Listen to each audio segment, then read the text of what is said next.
Estamos aqui para mais um programa Fenômeno UFO pela TV Mundo Maior. O caso de hoje é o caso de abdução de um soldado do Exército Brasileiro de dentro do próprio quartel onde ele estava. Esse caso é um caso muito interessante, muito importante também, né, que mostra como esses seres não temem as nossas instalações militares, as nossas armas, né, nada. Mas estão tão à nossa frente em termos de conhecimento tecnológico, de tecnologia, que eles sobrevoam os locais que querem, quando querem, fazem o que querem, né, e deixam a região ali sem que possamos fazer nada. Esse é um dos motivos, né, porque os militares hesitam tanto em admitir a presença e a existência e a realidade do fenômeno ufológico.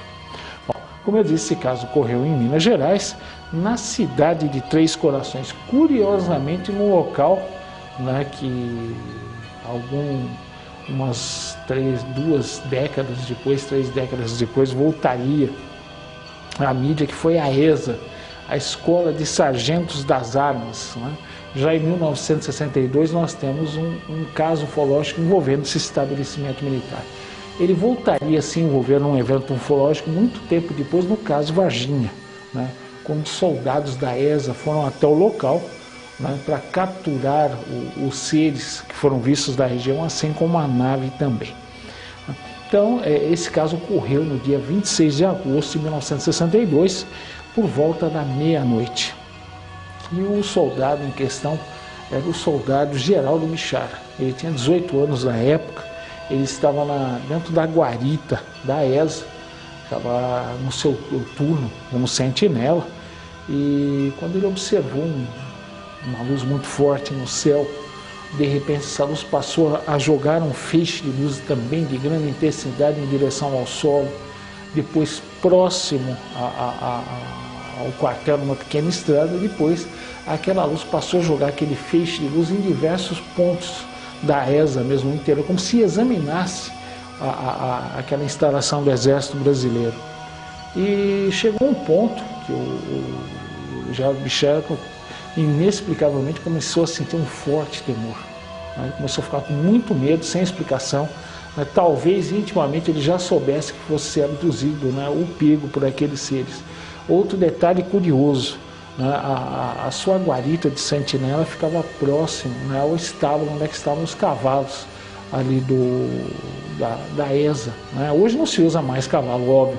São raros, né, cavalarianos do Exército. Normalmente em algumas cerimônias, né, são utilizados algumas vezes talvez para distúrbios em cidades, mas se não, hoje cavalo realmente não se usa mais, né, há muito tempo já.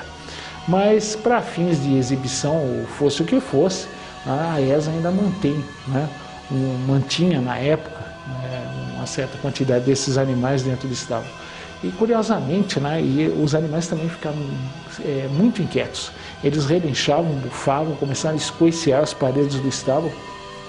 Um detalhe muito curioso, quem acompanha na ufologia sabe que os animais ficam muito amedrontados quando um objeto desse passa a voar ou sobrevoar as imediações onde tem animais. Eles sentem muito medo. Não sei se isso estaria associado à percepção dos animais de saberem que não é algo daqui, ou talvez algum tipo de ultrassom ou infração que os assustaria muito. Fato ou não, né, é que esses animais, né, estavam com muito medo. Subitamente, né, o Geraldo viu quando a nave se aproximou muito da posição onde ele estava. Ela recolheu o feixe de luz. É engraçado, essas naves não apagam a luz, elas recolhem o feixe de luz. Uma coisa que para nós também, para a nossa ciência, ainda está muito longe, né? Esse objeto recolheu a luz, ele olhou para fora da guarita e viu que o objeto estava a apenas 6 metros de altura e quase que em cima da sua guarita. Ele estava a poucos metros mais à frente. Ele viu quando uma porta se formou na parte inferior da nave.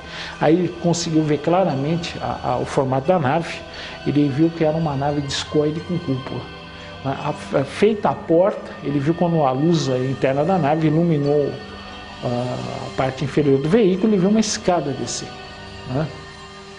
E a intenção dele foi gritar para que ele sabia que havia outros 2 amigos dele também em serviço de sentinela. Ele começou a gritar, mas ao que parece eles não foram ouvidos.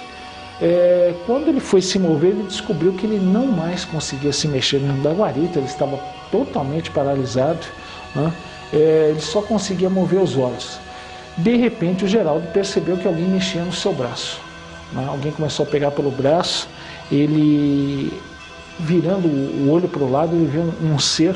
Esse ser usava uma vestimenta cor de abóbora que cobria o ser dos pés até a cabeça, né? Ele usava um tipo de touca, apenas se viu o rosto.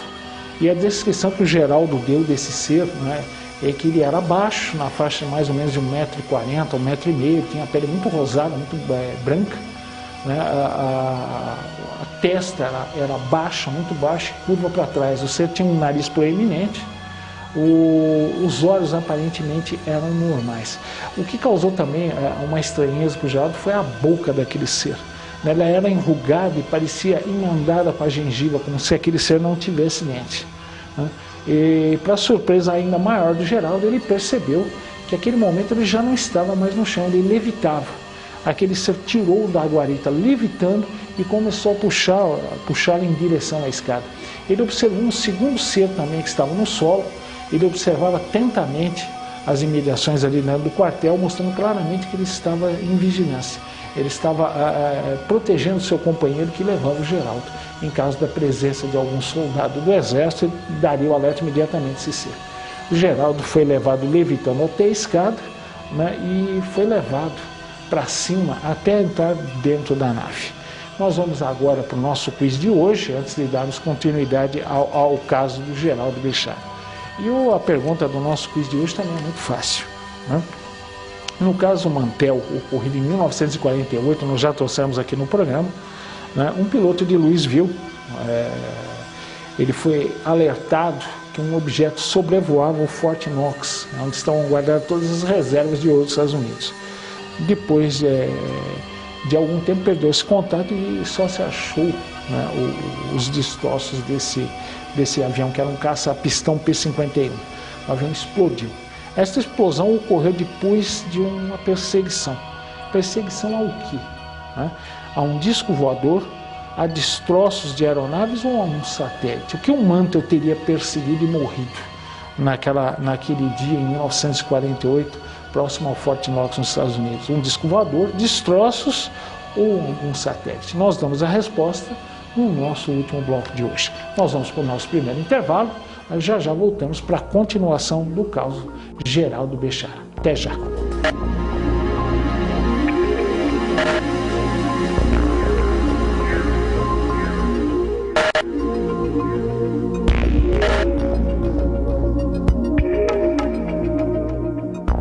Estamos aqui para o segundo bloco, fenômeno UFO de hoje, né? O caso da abdução do soldado Geraldo Béchar dentro da ESA, Escola de Sargentos das Armas, lá em Minas Gerais. Mas antes de darmos continuidade aqui ao nosso caso, vamos fazer aquele nosso convite, né? Fazemos em todos os programas. Clube Amigos da Boa Nova, 0800 12 18 38. Você vai conhecer essa iniciativa que tanto nos tem ajudado, nós aqui da TV Mundo Maior, da Rede Boa Nova de Rádio, né? Conversando com as simpáticas moças do Clube Amigos da Boa Nova. Mas eu posso te adiantar alguma coisinha. Você se associa, paga uma pequena mensalidade que vai ser voltada totalmente para ampliação, melhoria dos serviços aqui da TV Mundo Maior, da Rede Boa Nova de Rádio, né?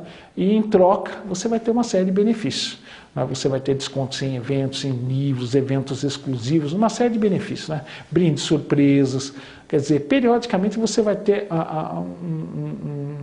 um benefício aqui do nosso lado. Então conheça essa iniciativa aqui, né? Associe-se, filie-se, você vai estar nos ajudando muito e a melhorar para quem? Para você mesmo, né? A qualidade dos programas aqui da TV e da rádio também. Então olha, Clube Amigos da Boa Nova, 0800 12 18 38. Bom, vamos dar continuidade aqui ao caso Geraldo Béchar. Então o Geraldo foi levado pelo ser levitando, né? O que mostra um conhecimento de antigravitação. Isso não é um milagre, é tecnologia, é ciência, uma ciência muito mais avançada que a nossa.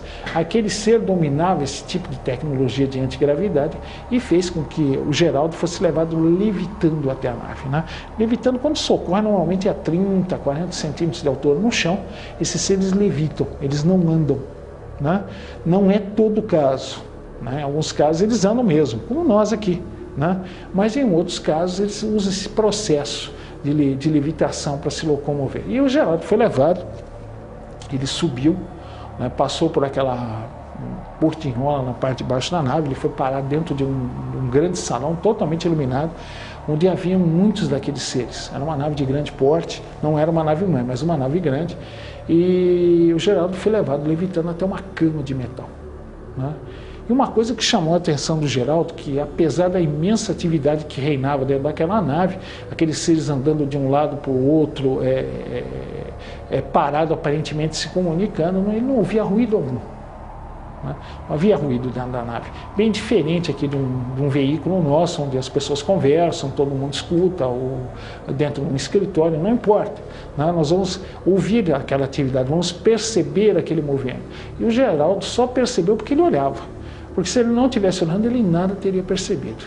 E uma coisa que chamou muito a atenção do Geraldo, na hora que ele foi deitado em cima da maca, primeiro a sensação fria, né, do metal. Segundo, ele notou um grande visor, né, do seu lado direito. Ele calculou o tamanho desse visor, parecia um monitor de televisão. Ele calculou o tamanho com mais ou menos 60 metros de largura, 60 centímetros de largura por 40 centímetros de altura, portanto uma tela de 2,40 metros de área quadrada. E à sua esquerda ele notou que havia uma porta, mas essa se encontrava fechada, então ele não sabia, né, o que havia por trás daquela porta. O seu fuzil, a baioneta e o cinturão com os cartuchos estavam no chão. O exército brasileiro naquela época ele ainda usava arma de ferrolho, né? Não eram armas automáticas ainda. Ele usava um fuzil Mauser, nós estamos vendo a imagem, por ação de ferrolho, e adaptado para munição padrão usada no Ocidente, né? 7.62, como é chamado. Tanto o fuzil como a baioneta, o cinto com a munição estavam ao lado da cama, mas no chão, né? O Geraldo também notou que um estranho objeto começou a se aproximar da sua cabeça. Ele descreveu esse objeto como tendo o formato de um chuveiro. Saíram diversas pontas daquele aparelho que começaram a examinar o Geraldo, né? O Geraldo, até esse momento, permanecerá mais tranquilo. Agora, inesperadamente, sem saber explicar como, ele notou que havia algo dentro da sua boca. Ele descreveu como algo parecido com melado, misturado com algum tipo de medicamento muito amargo. Simultaneamente, ele passou a sentir um cheiro que ele descreveu como parecido com folha de café queimada, né? E aquela substância que estava na sua boca provocou uma náusea, um enjoo muito forte no Geraldo. O Geraldo começou a pedir para aqueles seres água, ele queria cuspir aquela substância fora, ele queria lavar a boca, tirar aquilo, e os seres permaneceram olhando impassíveis, sem nenhum tipo de atitude tomar. Aquilo irritou profundamente o Geraldo. O Geraldo ficou furioso, ele começou a xingar aqueles seres de modo ostensivo, de modo extremamente agressivo, gritando que ele queria água para tirar aquela substância da boca. Ele chegou a ficar em certos momentos até em ponto de choro, né, do desespero de tirar aquela substância ruim da boca, e aqueles seres nada fizeram, deixaram ele ali na mesa. E o Geraldo, né, começou a lutar contra aquela paralisia, né, que o segurava em cima da cama de metal. Ele começou lentamente a vencer aquela paralisia. Ele se levantou da cama com muita dificuldade, ele foi se arrastando no chão até onde estava o seu fuzil. Ele pegou o fuzil que estava carregado, estava municiado. Ele pegou aquele fuzil, ele foi arrastando até encostar as costas na parede daquele salão da nave. Os seres, quando viram, o Geraldo já estava segurando o fuzil. E 3 daqueles seres se dirigiram até o Geraldo. Ele, quando viu aqueles seres andando em sua direção, ele imediatamente apontou o fuzil na direção e fez menção de que iria disparar aquela arma naqueles seres. Aqueles seres, imediatamente percebendo as intenções do Geraldo, começaram a fazer gestos para que ele ficasse mais calmo, começaram a pedir que ele entregasse aquela arma. Mas antes de nós darmos a finalização desse caso, nós vamos fazer um outro convite aqui para você, né? As Casas André Luiz, elas querem melhorar o atendimento a deficientes, né, aos excepcionais dos 8 aos 80. Isso já é feito lá em Guarulhos. Se você nunca foi ali no Hospital das Casas André Luiz, ali no Picão, você vai conhecer, é um trabalho lindíssimo, né? Já recebeu prêmios, inclusive, né, pela excelência do padrão de atendimento. E as Casas André Luiz querem ampliar isso, né, inclusive aqui para a Zona Norte, fazer ambulatórios. Para você conhecer essa iniciativa e nos ajudar, você disca para 0800 1190 12, né? Ou então acessando o seguinte site, euajudoaconstruir.org.br. Vou repetir, euajudoaconstruir.org.br. Conheça essa iniciativa, nos ajude a atender mais e melhor, mais excepcionais, não só em Guarulhos, mas aqui na Zona Norte também. Facilitar um pouco a vida dessas famílias que têm crianças excepcionais. Conheça isso. É uma obra maravilhosa. Agora nós vamos para o nosso segundo intervalo. Já voltamos com a resposta do quiz de hoje, depois a conclusão do caso e comentário em contato aqui conosco. Então voltamos já.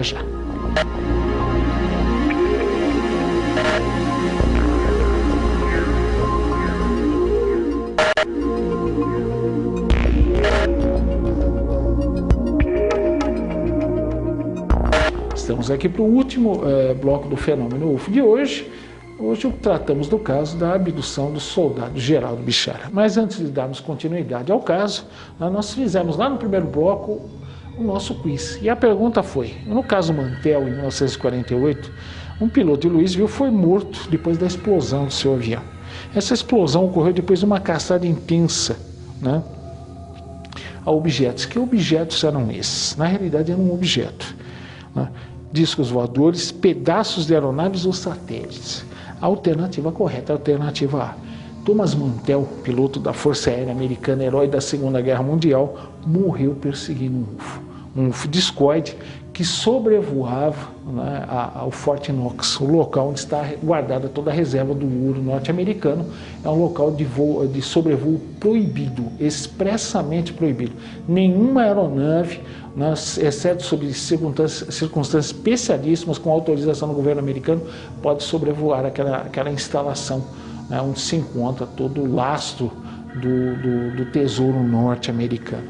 Então, Thomas Mantell morreu em 1948 perseguindo um objeto voador não identificado. Houve a explosão do seu avião, não se sabe o porquê, se a aeronave teria interpretado a perseguição como um ataque, destruído o caça P-51, que era o avião que o Thomas Mantell pilotava, era um caça ainda de motor a pistão, a hélice, né, que foi projetado e voou na Segunda Guerra Mundial, ou então, né, se inadvertidamente o piloto norte-americano teria chegado muito perto da nave e o intenso campo magnético que cerca esses veículos teria sido responsável pela destruição do caça do Thomas Mantell. Portanto, né, Thomas Mantell morreu perseguindo um disco voador. Continuando o caso do nosso amigo Simão Béchard, nós comentamos quando ele conseguiu, né, vencer em parte aquela paralisia que o prendia naquela cama metálica, conseguiu descer, pegar o seu fuzil e apontar na direção dos seres. E aqueles seres se aproximaram fazendo gestos para que ele se acalmasse e entregasse a arma. Depois de muito insistir, os seres conseguiram o objetivo e o Geraldo, né, acabou entregando o seu fuzil. Após isso, né, o Geraldo foi novamente levado até a mesa, os exames físicos dele terminaram, imediatamente um ser pegou pelo braço, né, e do mesmo modo que ele foi até a nave, ele foi retirado, ele foi levado levitando para fora do veículo e colocado dentro da guarita.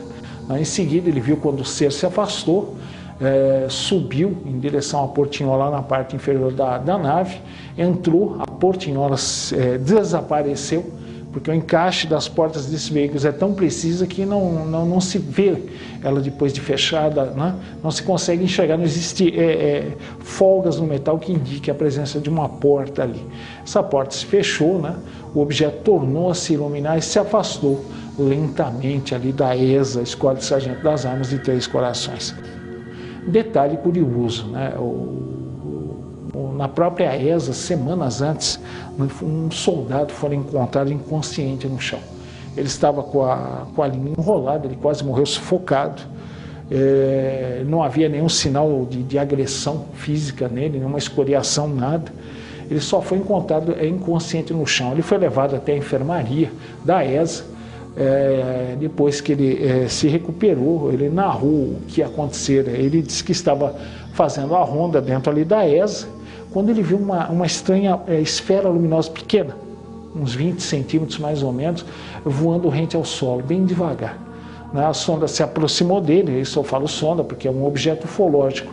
São veículos não tripulados, pode ser do tamanho de uma bola de ping-pong, até mais ou menos 1 metro de diâmetro.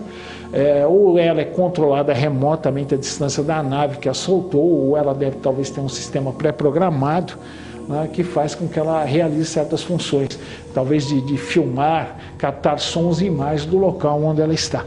Talvez um modo mais discreto, para não chamar tanta atenção como uma nave maior faria.